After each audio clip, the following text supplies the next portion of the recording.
river or lake and have a negative impact on aquatic life. Keep our waters clean by putting your trash in the bin.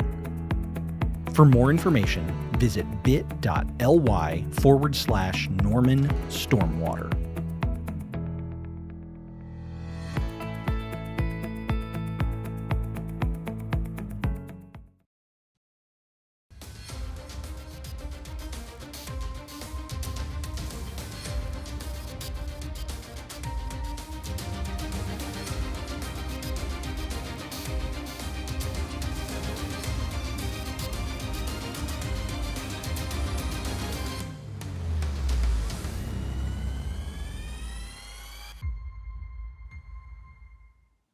Welcome to Game Day U Hoops. We have a packed show for you tonight covering all things Oklahoma Hoops. We'll cover OU women's basketball, men's basketball, high school, and the OKC Thunder for you tonight. But I'm not doing it alone. My name is Tyler DeLuca, and I'm joined by Stone Weber, Madeline Hunter, and Melina Samir. Y'all ready to talk some hoops? Let's do it. Let's get it started. Okay, well, let's not waste any more time then. It was a pink out in the LNC as the Texas Tech Lady Raiders rode into town. But folks, Chef Boy Aubrey was absolutely cooking. Aubrey Jones finished with her first double-double as a Sooner with 23 points and 11 rebounds. She wasn't the only one getting some love as the Sooners assisted on 27 of their 34 made field goals on the night. The Sooners would win 84-57 and would end the night tied with Texas at the top of the Big 12. Here's what head coach Jenny Baranczyk had to say after the game. Yeah, I thought our movement was really great. They threw a lot of different looks at us, so for her to be able to find some people, it helps when Aubrey can shoot the way that she can, or, you know, on the interior, I thought we did a pretty good job. But yeah, that was fun. Guys, this team is going to snowball for better or for worse, but when it's good, it's great. And it was great against Texas Tech. Tyler, you're right. It simply was great. This team is on absolute fire right now. They made 11 threes on Tuesday and shot 42% from behind the arc. You touched on it. Aubrey Jones had a season high 23 points. This team is firing on all cylinders. They've won 6 in a row. And Madeline, I think they're the hottest team in the Big 12. Oh, I agree, Stone. The Sooners looked dominant last night against Tech with Anna Yanusa and Liz Scott coming out of the gate on fire, starting a 12-0 lead in the first. And the ladies were able to extend that lead to as large as 28 points. Yeah, that was amazing, but Oklahoma is locked in on their shooting, going 49% from the field and making 34 field goals.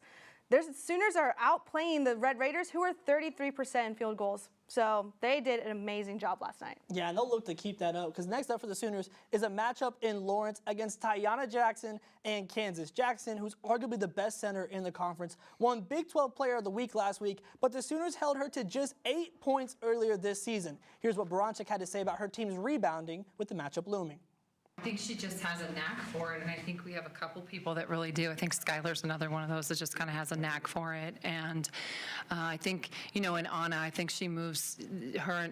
I think Aubrey and Anna really add an element to our offense because they just keep moving, and so sometimes when you keep moving and you start playing with the ball, those loose balls or those rebounds kind of tend to find you and bounce your way, and so I think she has that.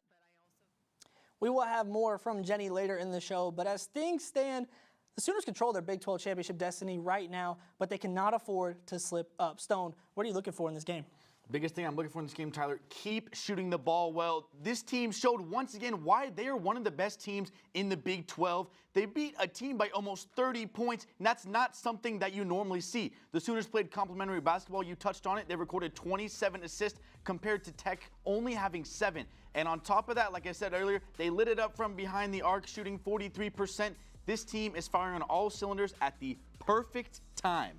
You're right, Stone. I mean, they're so strong on the offense, but there's no doubt the Sooner ladies are weakest on the defensive end, ranking last defensively in the Big 12. But something clicked when the ladies took on Texas Tech last night, and they were able to hold the Raiders to only 57 points and 33.3% from the field. With the Big 12 tournament in the near future, this game is exactly what the Sooners needed to prove themselves defensively. I agree with you, Stone and Madeline, but if you do not know her name now, you soon will. Beatrice Colton.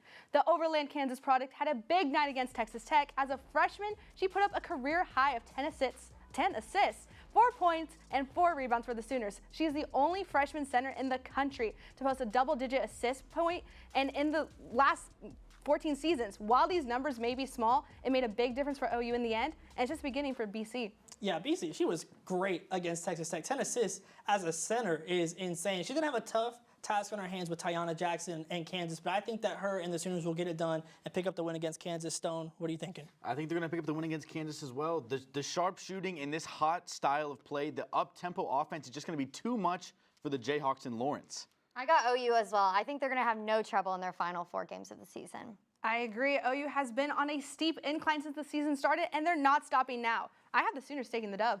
All right, well, no upsets predicted here, but we're going to switch it over to the men's sides and talk about their upset next on Game Day U Hoops.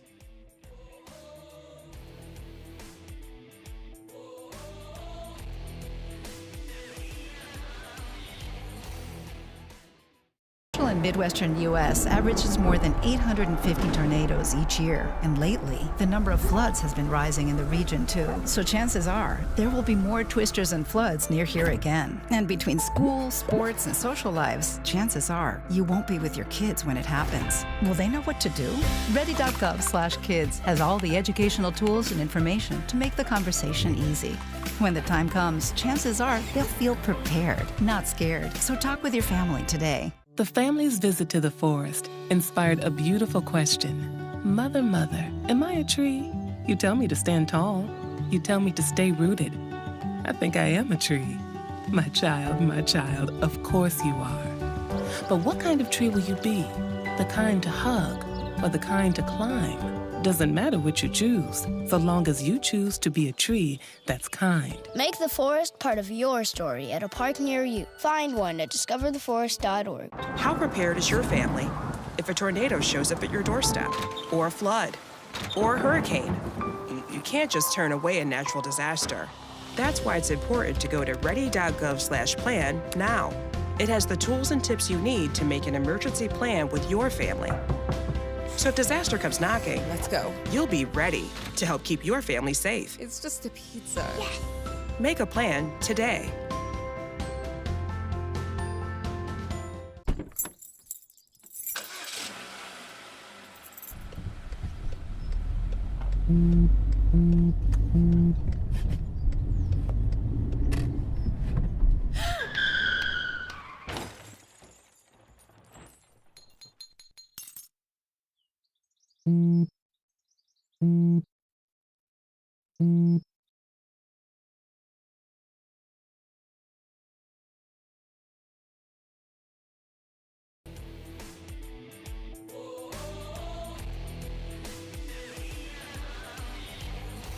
Welcome back to Game Day U Hoops. Let's jump back into some hoops talk because the men's basketball team got their first Big 12 win in over a month on Tuesday. The Sooners welcomed in the 12th-ranked Kansas State Wildcats into Norman on Tuesday, and OU came into the game on a 7-game Big 12 losing streak. Time to turn it around was slipping, but against Kansas State, the dark and gloomy Big 12 clouds parted, but the threes rained down for the Sooners, shooting 47% from deep with a total of 11 makes. The Sooners were led to victory by Grant Sherfield, who dropped 22 points against K-State, but 3 other starters also found themselves in double figures. Here's what head coach Porter Moser had to say after the game. Right, things have not gone our way. Things have not gone our way. You know, you hear stuff, and we talked about that. We talked about that outside, but in the 40 minutes it has gone our way. And we talked about being better when the ebbs and flows of the game doesn't go our way. I thought we were better when the ebbs and flows of the game didn't go our way tonight. And talk about still believing. Anything can happen. And so I know we need more than one win, but you needed one to start a streak. Well, like Porter said there, they needed one, they got one. I mentioned the three-point shooting from the Sooners, but how about the three-point defense, holding K-State to just 4 for 20 from deep? That was a big part of why they got this win. Yeah, Tyler, that was a huge part of this game, and I think one of the biggest things about OU so far, they've been critiqued heavily because they haven't been able to score the basketball, but in general this season, they've played great defense, and great defense can turn into great offense. They got some more consistency finally from Grant Sherfield. He dropped 22 points. Tyler touched on it. 3 other starters in double figures. It starts with the guys starting on the floor, and that opens up the room more for guys on the bench. I mean, this win is exactly what the Sooners needed, but it has to be the starting point of a late season run if they want to make the tournament. Coming off a season low of 5 assists against Kansas, OU showed improvement assisting on 3 of its first 4 buckets, so hopefully they can continue this momentum going to the weekend. I agree with you guys. OU was in a winning drought and looked like they were ready to throw in the towel for the season, but that wasn't the case against the Wildcats. The Sooners only had 11 turnovers and jumped up to get 25 defensive rebounds. If they can keep this up, they can probably turn the season around. Yeah, I mean, Porter Moser talked about needing a streak, but it's going to be hard to do that because they're traveling to number 6 Texas for some Red River action. Listen to what Tanner Groves had to say about building off the K-State win. Once Coach was done talking and we broke it up after that, my mind was already to the next one. I mean, I've got to get ready for the next one. Where we're sitting at in terms of standings, where we're at in the season, we know that we need to pick up a couple more wins coming up, and so especially as being older guys, I think that our minds are already to the next one, and we're focused on trying to turn the page and keep going, man. Well, let's just state the obvious here. Beating Texas on the road is not an easy ask, but frankly, a necessary one for OU. Anything can happen in a rivalry game. Stone, what is the key to this game for OU? The key is very simple here. Play fast. The Sooners play a very simple brand of basketball. It is boring. In these clips you're going to see right now, this is what OU needs to do in order to beat Texas. They need to play with pace and play on the fast break. OU is ranked 281st in possessions per game, which is horrible, and that is from this style of play. This motion offense means that this team is not shooting the ball until their final 10 seconds of the shot clock. The Sooners played with a sense of urgency against the Wildcats, and that's what they're going to need to do against Texas if they want to win on the road at the Moody Center. I agree, Stone. The offense looked completely stagnant in their matchup against Kansas as the team committed a season-high 24 turnovers. If OU wants a chance to take down the Longhorns, they need to limit these giveaways. Now, some improvement was made against Kansas State with only 11 turnovers, but they must continue to focus on controlling the ball this weekend against Texas. I agree. All these inconsistencies is full of what this team is giving us. But they tend to surprise us, though, from time to time. Oklahoma can lose by 32 to an unranked team and then blow out number 1 Alabama and number 12 K-State with no problem. But as Stone and Madeline said, turnovers and shot clock violations are just a few of OU's mistakes. They need to get back to basics and correct these mistakes if they want a chance to make it to the big dance. I mean, you're right. OU has surprised some teams along the way, but Texas only beat OU by 1 when they traveled here to Norman, so I don't think they're going to be caught off guard. I got Texas in this one. I'm going to have to agree with you on that one, Tyler. I have Texas as well. Texas is coming off of a tough, heartbreaking loss Monday night at another rival, Texas Tech. I think they're going to be ready to go on Saturday. I think it might be a bit of a blowout here for Porter Moser's squad. I don't know. I'm going to be the odd woman out and take OU on this one. I'm counting on them to turn it around and ball out the rest of the season. So I'm going to have to go with Tyler and Stone on this. I have Texas winning this matchup as well. Unless OU can get their head in the game and play to the caliber of the Longhorns, they don't stand a chance. All right, well, Madeline is the only one with faith in this Sooner team right now, but let's see how they're feeling about the Oklahoma City Thunder next on Game Day U Hoops.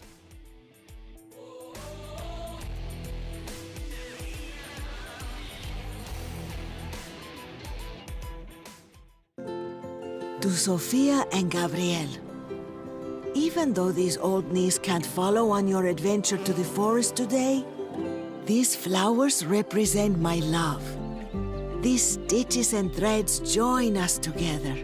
And wherever you see a flower, a bird, a beautiful tree, know that my love is with you. Make the forest part of your story at a park near you. Find one at discovertheforest.org. Did you know that about 23% of Oklahoma's river and stream miles are impaired by bacteria? Pet waste can pollute surface and drinking waters like Lake Thunderbird by contributing harmful levels of bacteria. Be sure to pick up after your furry friend when you're out and about. We drink our stormwater, so please do your part to help protect it. For more information, visit bit.ly/Norman Stormwater.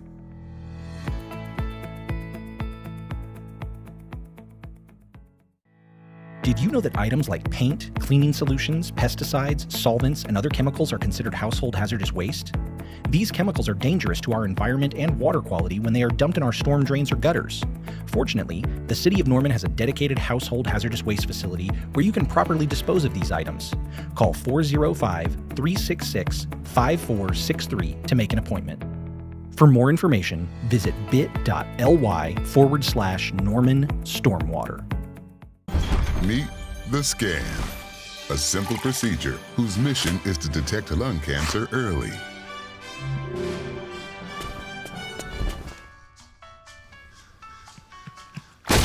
I'm here to save you! But I feel fine. That's great, but you may still be at high risk for lung cancer. Oh man, that's a new fence. If you smoke, early detection could save your life. Learn more at savedbythescan.org.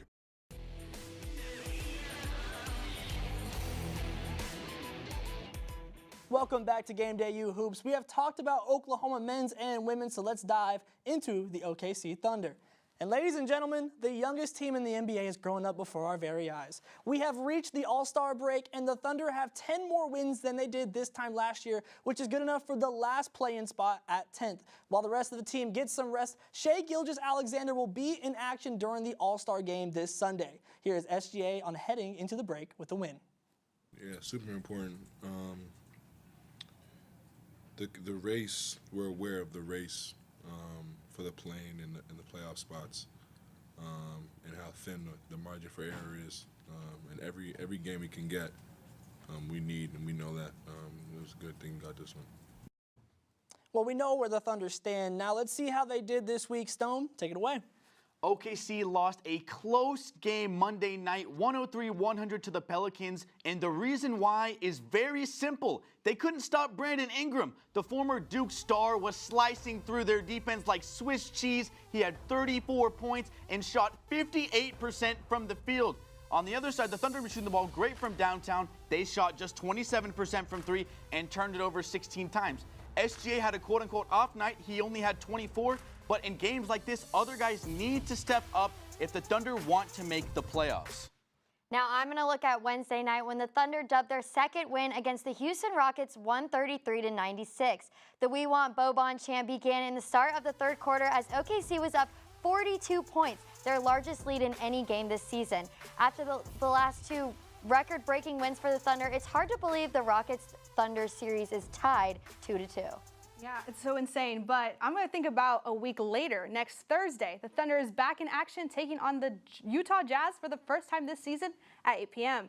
OKC currently leads the series 112-86, and this will be the first game back following All-Star Weekend. Both teams feature All-Stars in Shai Gilgeous-Alexander and Lauri Markkanen. Yeah, you talked about that game in Utah. We'll be playing that. The Thunder will be playing there in Utah, but so will the All-Star game, and I can't wait to see SGA and see what he does in that game. I think the All-Star game is going to be exciting, especially for young guys like SGA. I think, especially being in Utah, I don't know, it's a smaller area. I think this year's All-Star game. City of Salt Lake City, man. Right. I Party think it's going to be a little electric, if you ask me. I mean, the Thunder is headed to the All-Star break is one of the biggest surprises in the NBA as a 28-29 team, and I think they're in a great position for a possible playoff appearance. I agree with you both. OKC can benefit from this week-long break and come back stronger to finish off the remaining 30% of the regular season. OKC could avoid the play-in and climb over the final stretch of the season. All right, guys. Well, while the Thunder go on break, the high school season is hitting its climax. Brick Bates will be joining us next to update us on the Oklahoma high school scene, plus a one-on-one interview with Jenny Baranczyk. You won't want to miss it.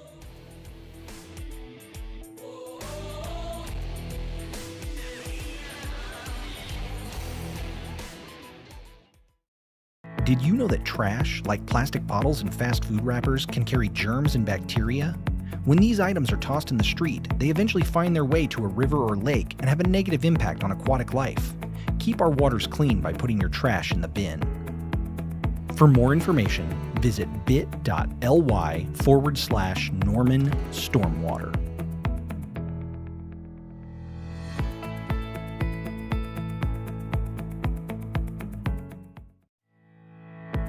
Things like grass clippings and leaves can contribute harmful levels of nutrients into our surface and drinking water. We must improve water quality at Lake Thunderbird, our main drinking water source, which begins with taking care of our stormwater. Bag your clippings when mowing, or leave them to break down and nourish your lawn. We drink our stormwater, so don't blow it by leaving your grass clippings in the street. For more information, visit bit.ly/Norman Stormwater.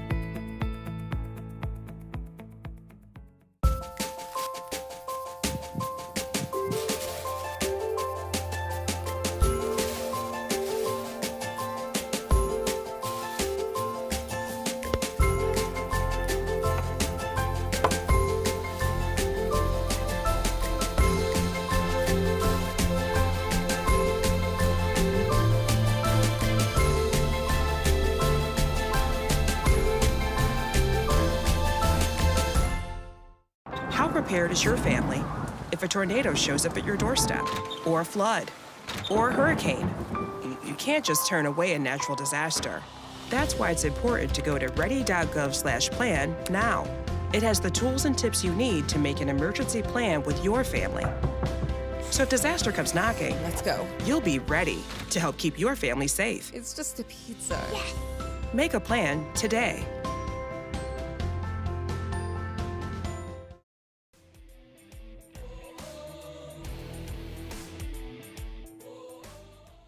Welcome back to Game Day U Hoops. We have talked OU and OKC, so let's move our way over to some high school basketball here in the state. I'm joined now by our high school hoops expert, the Double B, Brig Bates. Brig, what do you got for us? Tyler, we have teams fighting for playoffs as the regular season comes to an end this week. First, we tip off at the Southwest Showdown as the Westmore Jaguars host the Southmore SaberCats. It's senior night, and the Westmore Jags are going to give it their all. Evan Barber didn't disappoint in this one as he knocks down the three for his 1,000th game-tying point. Threes were flying in this one as the Southmore SaberCats find a three of their own, but Southmore catches themselves down early in this one. They try out the full court press, but the Jags show excellent ball movement for the easy bucket. The SaberCats didn't back down, though, as Jesse Ledbetter drives to the hole for a tough and one, but it's not enough as Westmore, shows who runs the town with a 73-52 win. And driving down the road across 35, the Moore Lions host the Mustang Broncos for a late-game thriller. Mustang is looking for playoff contention in this one. They start off hot, finding the deep ball for the three, but the Lions show their strength, getting into the paint for a tough bucket. Lions looking to seal the game as they break the full court press for an easy dunk to take home the important win, 63-59.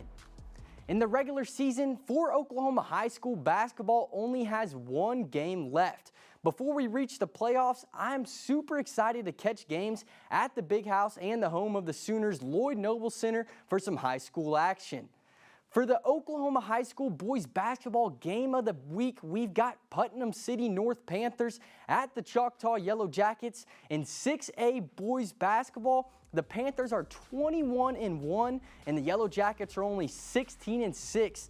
The Yellow Jackets will look to sting the Panthers in the last game of the regular season, head into the playoffs. Tyler, who do you have in this one? I mean, it's hard to bet against 21-1. I'll take the Putnam City North Panthers on that one. Thanks, Brig. And now pivoting back over to some OU women's hoops, I had the opportunity to sit down with head women's basketball coach Jenny Baranczyk earlier this week. Here's my exclusive convo with the Sooners head ball coach.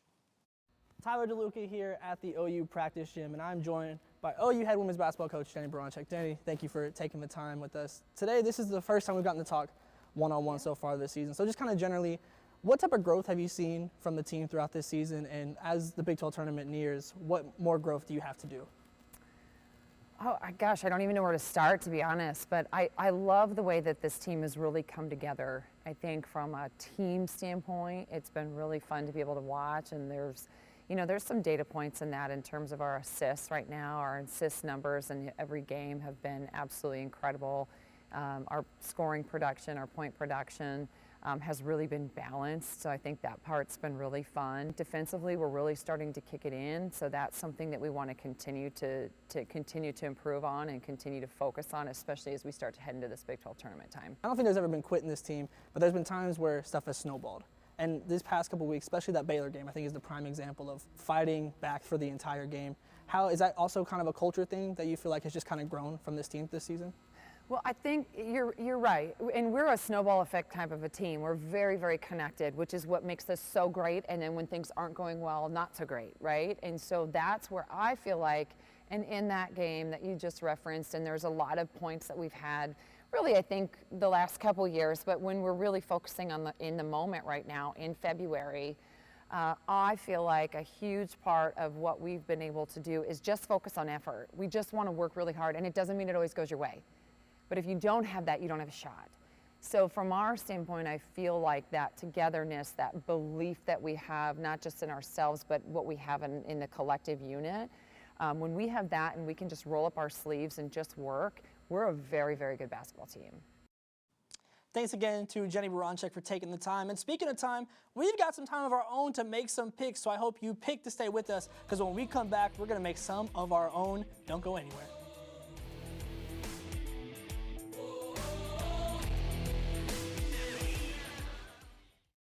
Meet the Scan, a simple procedure whose mission is to detect lung cancer early.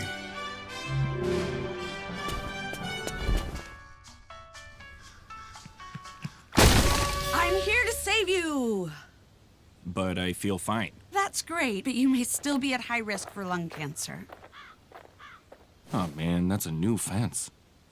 If you smoke, early detection could save your life. Learn more at savedbythescan.org. The family's visit to the forest inspired a beautiful question. Mother, mother, am I a tree?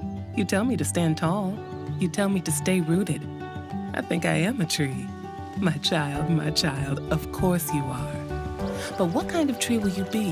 The kind to hug or the kind to climb? Doesn't matter what you choose, so long as you choose to be a tree that's kind. Make the forest part of your story at a park near you. Find one at discovertheforest.org. The central and midwestern U.S. averages more than 850 tornadoes each year, and lately, the number of floods has been rising in the region too. So chances are, there will be more twisters and floods near here again. And between school, sports, and social lives, chances are, you won't be with your kids when it happens. Will they know what to do? Ready.gov/kids has all the educational tools and information to make the conversation easy. When the time comes, chances are they'll feel prepared, not scared. So talk with your family today. Did you know that about 23% of Oklahoma's river and stream miles are impaired by bacteria? Pet waste can pollute surface and drinking waters like Lake Thunderbird by contributing harmful levels of bacteria. Be sure to pick up after your furry friend when you're out and about. We drink our stormwater, so please do your part to help protect it. For more information, visit bit.ly/Norman Stormwater.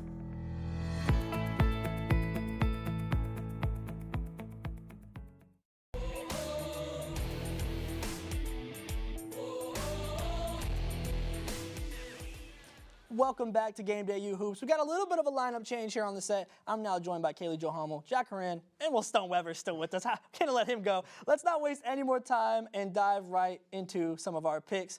It feels like almost every Big 12 men's game is a big one, and Kansas versus Baylor fits the bill. Kaylee Jo, who do you got?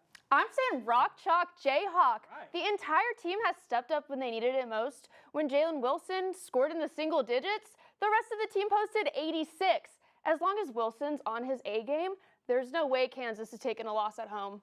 Kaylee, I'm going to have to disagree with you on that one. Baylor is one of the hottest teams in the country right now, and they are averaging 79 points a game. Look for Adam Flagler to be the X factor in this game. I have the Bears winning a close one in Lawrence. Kaylee Jo, I'm going to agree with you on this one. Jalen Wilson is a Player of the Year candidate for a reason, and Kansas simply does not lose often at Allen Fieldhouse. I'm going with Kansas on this one. Rock, chalk. Jack, I hate to pile up on you, but it's kind of hard to bet against Jalen Wilson. He's kind of that guy. But sticking with the Big 12, Kansas State will be looking to bounce back from their loss we discussed earlier in the show against Oklahoma on Tuesday. Kaylee Jo, they gonna be able to do it?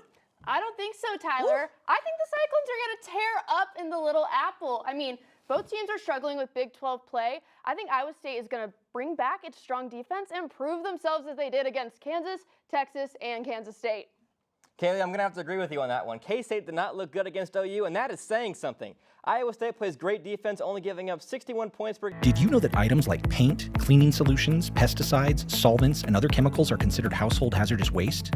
These chemicals are dangerous to our environment and water quality when they are dumped in our storm drains or gutters. Fortunately, the City of Norman has a dedicated household hazardous waste facility where you can properly dispose of these items. Call 405-366-5463 to make an appointment. For more information, visit bit.ly/Norman Stormwater. Land about 2 orbits late. That led to a truncation of the third EVA and caused the science backroom to engage in a drastic replanning effort before the crew went out on their third EVA. Apollo 17 in many ways was the culmination of the Apollo exploration of the moon. It landed on perhaps the most challenging landing site, a Mare Valley called the Taurus Littrow Valley in Mare Serenitatis. The valley was between 2 very high massifs, well over 3,000 meters tall. And initially, it was difficult, in fact, to fit the landing ellipse into the landing site.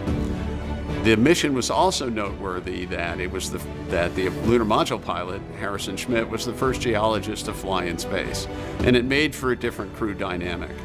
During the landing, Harrison Schmitt was clearly Gene Cernan's co-pilot, but once on the surface, Schmitt took over as the lead scientist, and Cernan was his essentially backup field assistant. The mission was also noteworthy in that the crew traveled farthest from the lunar module, almost 10 kilometers, and drove up the steepest slopes, 26 degrees